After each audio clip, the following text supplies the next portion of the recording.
Mesdames, Messieurs, bonsoir à toutes et à tous. Les fidèles catholiques du monde entier ont célébré ce 15 août la fête de l'Assomption à travers prières et adorations. Le pape François, en visite en Asie, a dénoncé au cours d'une messe les modèles économiques qui engendrent des nouvelles formes de pauvreté. Ce 15 août, la France rend hommage aux combattants africains qui ont participé au débarquement de Provence le 15 août 1944. Une reconnaissance tardive professe les Français qui répartent ainsi une injustice, même si d'autres, comme le sergent-chef Samy Gaston Palme, attendent toujours. Les catholiques ont célébré aujourd'hui 15 août la fête de l'Assomption ou l'élévation de la Vierge Marie au ciel. À Ouagadougou, la célébration s'est déroulée à Yagma, au nord de la capitale burkinabé, où la messe a été dirigée par l'évêque auxiliaire Léopold Ouédraogo. Cette célébration a coïncidé avec le premier anniversaire de l'érection de Yagma en basilique mineure par le Saint-Père. Reportage Nathalie Savadogo. Les fidèles catholiques se sont retrouvés à Yagma pour louer la Vierge Marie, la mère de Jésus-Christ. Elle a été obéissante à la volonté de Dieu.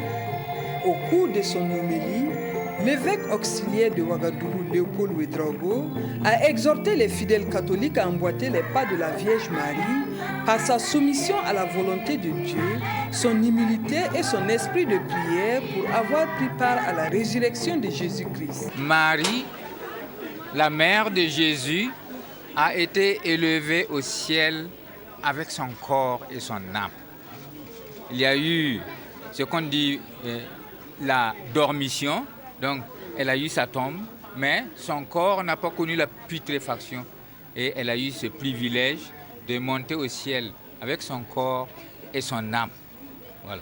Alors nous venons célébrer cette exaltation de Marie, cette gloire qu'elle a reçue en tant que personne humaine obéissante à la volonté de Dieu, en tant que mère de Jésus, mère de Dieu. La célébration de l'Assomption coïncide avec le premier anniversaire de l'érection de Yagma en basilique mineure par le Saint-Père Jean-Paul II. Pour les fidèles chrétiens, l'Assomption représente l'avenir qui leur est réservé. Ils vivent dans l'espérance que le Seigneur les attend pour leur récompenser dans la joie du ciel. Cette fête représente pour moi vraiment le Magnificat. Et selon la parole de l'évangile d'aujourd'hui, nous chantons le Magnificat. Mon âme exalte le Seigneur, exulte mon esprit en Dieu mon Sauveur. C'est ce que la Vierge a dit et nous le croyons. Qu'il y ait la paix dans les cœurs afin que nous puissions adorer Dieu. La montée de notre mère, la Vierge Marie au ciel, ça représente beaucoup pour tous les chrétiens. C'est comme une renaissance. Les chrétiens considèrent Marie comme un modèle de paix. Et au regard de l'actualité internationale, marquée par des actes qui portent atteinte à la paix, les prières du clergé et de toute la communauté catholique est pour l'avènement des mondes de paix. La procession mariale avec les prêtres, les familles et personnes souffrant de handicap a mis fin à cette célébration de la fête d'Assomption. Autre point de l'actualité, c'est un séjour plein d'enseignements que le Premier ministre vient de boucler dans le sud-ouest lors d'une sortie de suivi de la campagne agricole. Le Numbiel et le Pony ont été les dernières étapes de cette visite de terrain qui a montré une situation difficile pour les producteurs en manque criard de pluie. Le chef du gouvernement a de ce fait encouragé les exploitants agricoles à adopter des comportements de résilience. Reportage Ernest Cambiré. Une opération d'entretien sur un sol sec, une autre de labour en plein mois d'août. Nous sommes dans le Numbiel au sud-ouest du Burkina. Ici, les cultures sont à peine au stade de levée du fait de la rareté des pluies et de leur mauvaise répartition dans le temps et dans l'espace. Quand la pluie ne vient pas, ça fait 3 semaines d'aujourd'hui. Sinon, nous, on a bien produit, on a bien cultivé, avoir les tracteurs, labourer, semer en 15 juin. Et puis, c'est le premier de la pluie. Dans cette partie de la région habituellement bien arrosée, le Premier ministre chef du gouvernement est allé constater cette situation difficile et encourager les producteurs à adopter des comportements plus résilients. C'est l'un des messages essentiels lancés aux producteurs du Burkina depuis ce bas-fond risicole de Ouadéel à la frontière ghanéenne par le Premier ministre Luc Adolphe Thiaw, dont le gouvernement pourrait envisager de faire appel au programme Saga pour sauver aujourd'hui ce qui peut l'être. Vous voyez, nous sommes...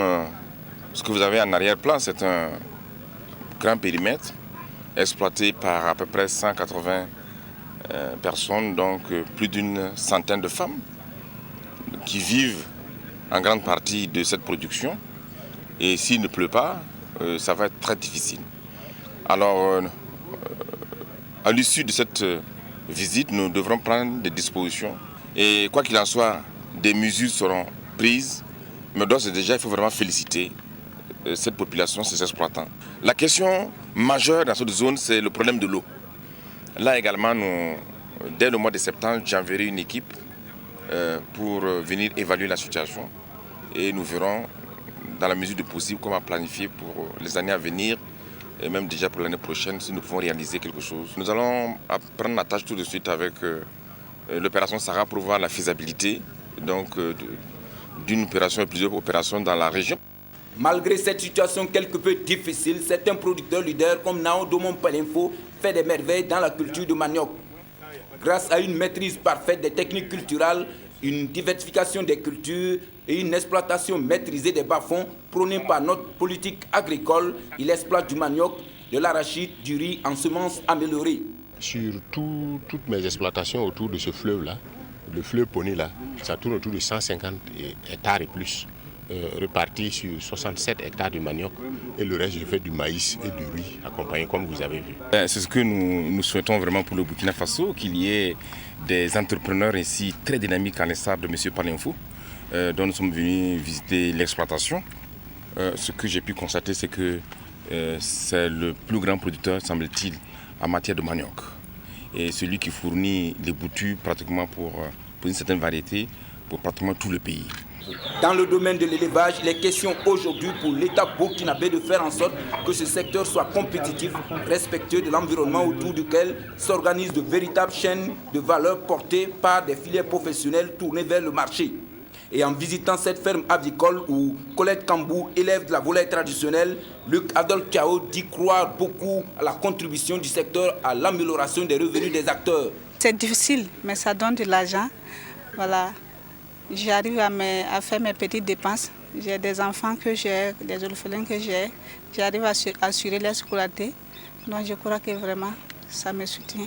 Depuis les collines de la région agricole du sud-ouest, le Premier ministre chef du gouvernement a tenu à féliciter tous les acteurs du monde rural burkinabé pour les efforts consentis au quotidien pour apporter des solutions durables au développement de notre agriculture. Reste maintenant à Dame Nature de jouer sa partition. Le ministère de la Promotion de la Femme et du Genre met en œuvre son programme d'acquisition de technologies de production et de transformation au profit des associations du Burkina. Le lancement officiel de la deuxième phase du programme a eu lieu mercredi dernier à Banfora avec la remise de technologies à 51 associations et groupements féminins de la région. Reportage Simplice Baro.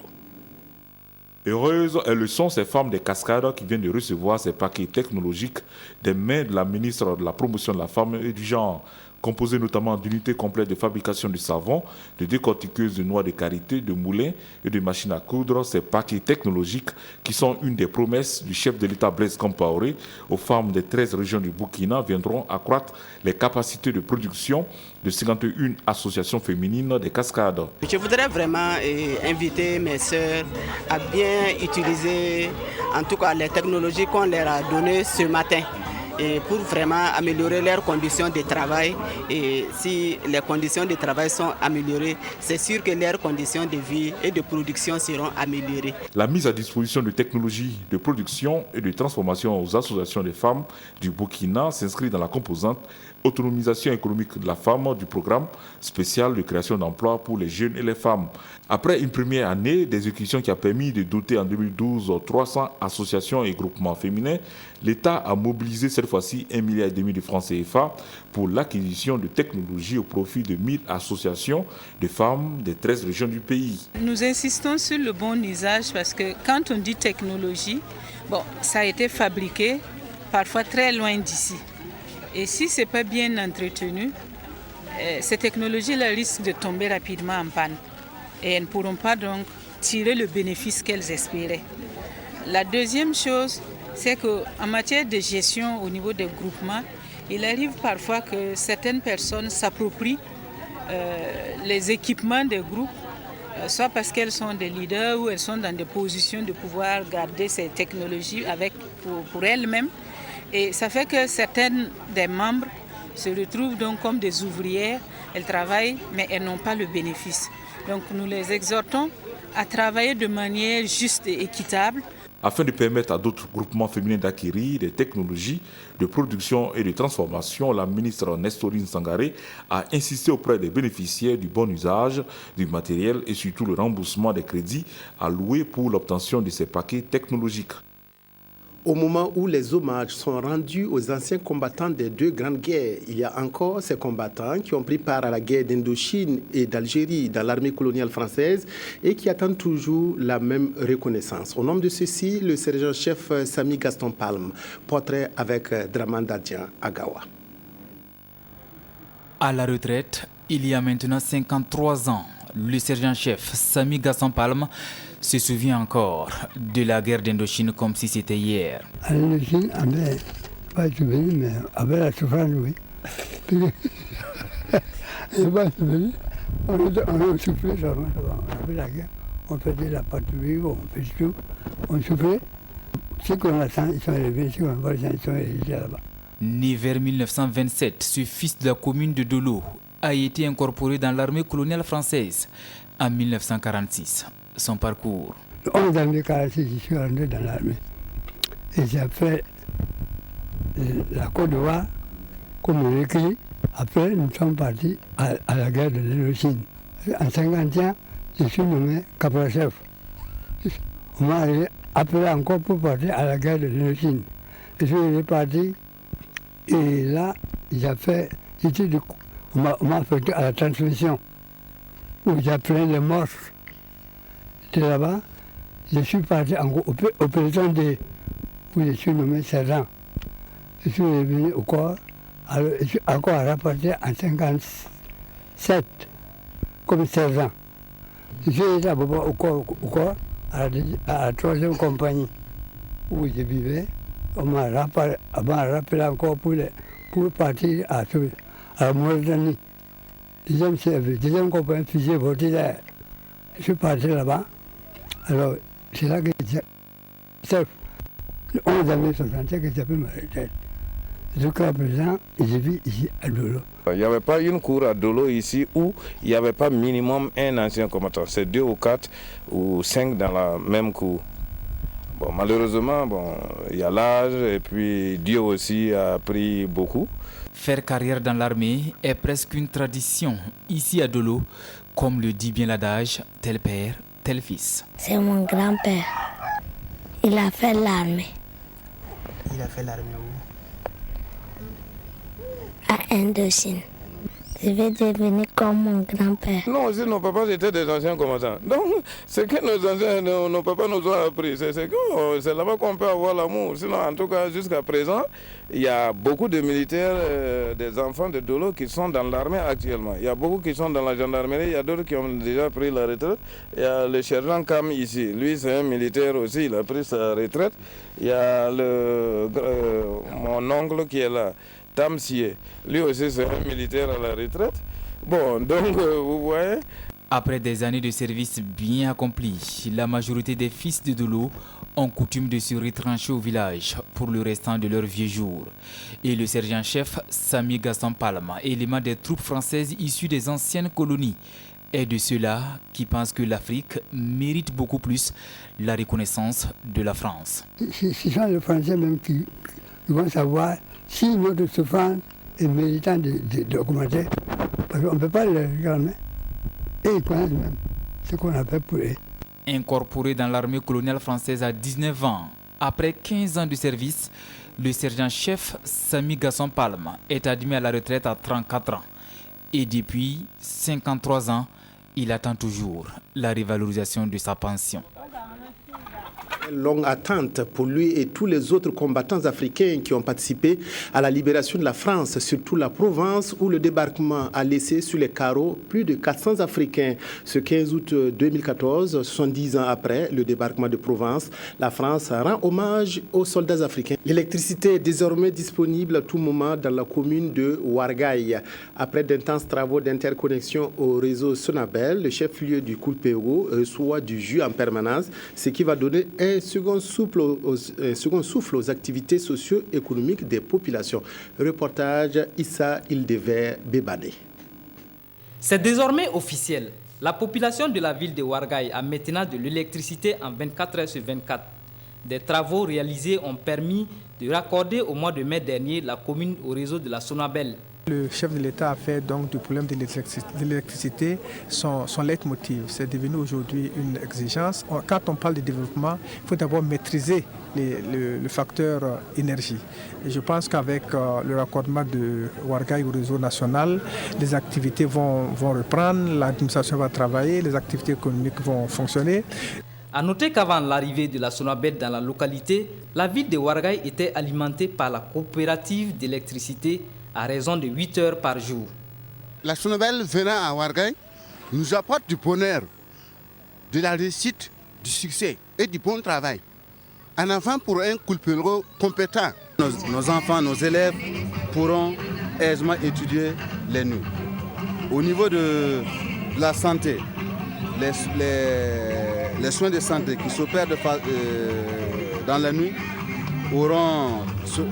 va se faire aisément. Le département de Salif Kabouri ne compte pas s'arrêter en si bon chemin. Il prévoit l'extension des travaux d'électrification pour alimenter 100 nouveaux ménages et réhabiliter les réseaux d'éclairage public de Ouarghaï. Bien d'autres localités du Burkina sont concernées par ce projet d'électrification. Et selon le directeur général du Fonds de développement de l'électrification, tous les chefs-lieux bénéficieront d'électricité d'ici à 2015. L'épidémie d'Ebola continue de faire de nombreuses victimes dans les 4 pays touchés par la maladie, la Guinée, le Libéria, la Sierra Leone et le Nigeria. 4 pays de la sous-région qui se mobilisent pour faire face à l'épidémie. Au Burkina, les mesures de prévention se multiplient dans les hauts bassins. Ainsi, des dispositifs ont été mis en place pour déceler les cas suspects. Reportage Awa Ouedraogo. La fièvre Ebola. Jusque-là, aucun cas n'a été détecté au Burkina Faso. Les autorités continuent de renforcer les mesures préventives. La vigilance est de rigueur. Nous sommes à l'aéroport international de Bobo-Dioulasso. Avant de prendre le vol pour Ouagadougou, l'on procède à la désinfection des mains, à la prise de température et à la vérification des carnets de santé. Et nous avons pris ces mesures notamment au niveau de l'aéroport de Bobo où nous sommes actuellement et aussi au niveau de Sitaraï, au niveau des gares internationales, routières internationales et aussi au niveau des postes frontaliers tels que Faramana et Koloko. Les maladies peuvent arriver avec beaucoup de passagers. Donc c'est pour cela que nous avons tenu à ce que ces mesures-là soient connues de l'ensemble de la population. Nous avons tenu à ce que ça soit de façon pratique pour voir comment ça se passe. Selon les spécialistes de la santé, la fièvre Ebola se transmet par le contact corporel avec les liquides biologiques comme les vomissements et les selles. À la population de notre région, c'est de signaler tout cas suspect de fièvre avec des signes hémorragiques aux agents de santé afin que nous puissions prendre les mesures idoines. Aussi de se prémunir par rapport à la gestion des corps qui peuvent être des corps suspects. Dans la région des Hauts-Bassins, un comité sera mis en place pour contribuer à la prévention de la maladie à virus Ebola. Les activités socio-éducatives communément appelées colonies de vacances à l'extérieur du Burkina sont suspendues. Le contexte actuel marqué par la maladie à virus Ebola a amené les ministères de l'Action sociale et de la jeunesse à prendre cette mesure. Le communiqué invite les parents d'enfants à observer la plus grande vigilance vis-à-vis de ces activités. Le ministère des Enseignements secondaires et supérieurs apporte son soutien à l'agence de communication Pixelis dans la réalisation de l'émission Tableau d'honneur. Une convention a été signée le 6 août dernier dans ce sens. Le ministère manifeste ainsi sa reconnaissance aux promoteurs de TIH. Précision, Sié Sylvestre Da. Ces signatures formalisent un partenariat vieux de 5 ans entre le ministère de l'Enseignement secondaire et supérieur et l'agence de communication Pixelis dans la réalisation de l'émission Tableau d'honneur. Une convention qui traduit l'engagement du département de Moussa Ouattara à toujours soutenir, orienter et encourager les promoteurs de l'émission TH. Partout où il y a l'excellence, le ministère des Enseignements secondaires et supérieurs est véritablement là-bas. Alors, au cours de cette rencontre, vous avez bien vu, l'agence a eu l'idée de nous faire voir les différents TH précédents et nous avons eu le loisir de leur demander où ils en sont avec leurs études. Et nous nous sommes vraiment félicités de voir que l'excellence a continué à les poursuivre et qu'au niveau de leurs études, tout se passe bien. L'émission TH bénéficie déjà de nombreux accompagnements, dont celui de la radiodiffusion-télévision du Burkina. Mais pour l'agence Pixelis, le soutien du ministère de l'Enseignement secondaire et supérieur vient donner un caractère officiel à l'émission. Avec cette signature, on sent de façon formalisée l'appui, l'accompagnement à nos côtés des autorités en charge de l'éducation au Burkina Faso. Le travail sera, on ne peut plus encore scientifique, qui va nous permettre d'avoir des oreilles attentives. Parce que là, avec une convention officielle, on pourrait peut-être approcher d'autres partenaires afin de pouvoir élargir la base des élèves qui seront pris en compte par TH. Promouvoir l'excellence dans les lycées et collèges et de manière générale contribuer à l'œuvre éducative au Burkina sont les missions que s'est assignée l'agence Pixelis à travers l'émission Tableau d'honneur. En 5 ans d'existence, les promoteurs notent des progrès, mais les ambitions restent énormes. Dans l'immédiat, ils veulent pouvoir arpenter l'ensemble des 45 provinces du Burkina. Parmi les sites touristiques des cascades figurent les cavernes de Douna, localité située dans la Léraba. Elles sont presque inconnues du grand public et pourtant, elles sont chargées d'histoire. Les cavernes de Douna font partie de l'histoire du peuple tourka. Précision Simplice Baro. Les cavernes de Douna sont une forteresse naturelle constituée de cavités sculptées dans la falaise gréseuse due à l'érosion. Selon notre guide Dodifol Miesson, cet ensemble de grottes qui conserve tout son mystère a servi de refuge aux populations locales pendant les périodes de conquête des troupes de Samori Touré et de Bambeba à la fin du 19e siècle. La première étape, c'est le conseil des chefs, là où se tenait le conseil des guerres. Ensuite, on a la salle de consultation avec les esprits. La troisième étape, c'est l'infirmerie où on soignait les blessés de guerre. Ensuite, vous avez la maternité où toute femme qui accouchait pendant qu'il y avait la guerre, qu'ils étaient dans les cavernes et on mettait la bonne dame dans cette grotte pour la protéger des intempéries. À l'intérieur des cavernes, on peut voir plusieurs tranchées creusées sous forme de maisons, soit pour contrecarrer l'envahisseur ou pour ralentir son avancée vers la grotte. Aussi, les cavernes servaient de lieu de détention pour les prisonniers de guerre et les ennemis. Ceux-ci avaient un traitement particulier selon leurs attitudes. Tout ennemi qu'on prenait, on venait le mettre en prison. Pendant 3 jours, on lui donne à boire mais pas à manger. Ensuite, on commençait une rééducation. Soit s'il venait de Sikasso ou de Kong, privé de son cheval, il ne peut plus repartir. Dans la prison, c'est en 3 cellules. Le prisonnier qui est docile, il était là, on le mettait à côté. Donc il fait les 3 jours là-bas sans problème. Celui qui est récalcitrant, on l'envoie au fond à gauche. Et celui qui est farouche, on l'envoie à droite en bas. Les cavernes de Douna représentent une mine d'or pour le tourisme burkinabé. L'aménagement de la voie d'accès devrait favoriser son rayonnement et permettre aux populations riveraines de récolter les dividendes de l'arrivée massive de touristes. Le site ne peut pas nous faire vivre pour le moment parce que le site n'est pas connu. Donc c'est en 2011, 9 juillet 2011 qu'on a ouvert officiellement le site au public. Et donc, les gens n'ont pas l'information ou les gens, ils ont l'information et ils trouvent que c'est loin parce que la route n'est pas praticable. En dehors des cavernes de Douna, les cascades regorgent un potentiel touristique qui fait la renommée de la région. Pour vos découvertes en famille ou entre amis, vous pouvez choisir de grimper sur les pics de Sendou, de visiter le village troglodyte de Nyansoroni ou de se faufiler entre les dômes de Fabédourou. Le ministère des Droits humains et de la promotion civique met en œuvre le mot d'ordre 1000 plans par ministère et par institution lancé par le Premier ministre. Une journée de reboisement organisée hier dans la forêt communale de Samba a permis de planter 500 arbres. Reportage Bouma Ernest Nébier. Ce sont au total 500 plants composés entre autres d'acacia Sénégal et de bouhénia qui ont été mis en terre dans la forêt communale de Samba, zone choisie par le ministère des Droits humains pour l'opération de reboisement. Ont également pris part à cette opération les autorités communales. C'est un devoir citoyen pour chacun de préserver l'environnement. Et le ministère des Droits humains et de la promotion civique ne saurait se dérober à ce devoir. C'est pour ça que pour la 3e fois consécutive, nous sommes là pour planter des arbres, non seulement pour ce devoir, mais aussi pour contribuer à la protection de l'environnement. Cette activité obéit au mot d'ordre cette année. Chaque ministère, un ministère 1000 plans. Je pense que c'est dans ce cadre-là qu'ils sont là.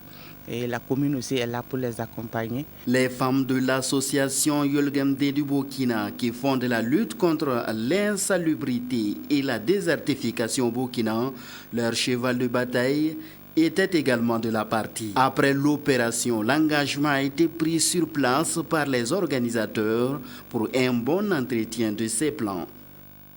Sport, les finales en dames et en hommes du championnat national de volleyball se sont jouées cet après-midi à Ouagadougou.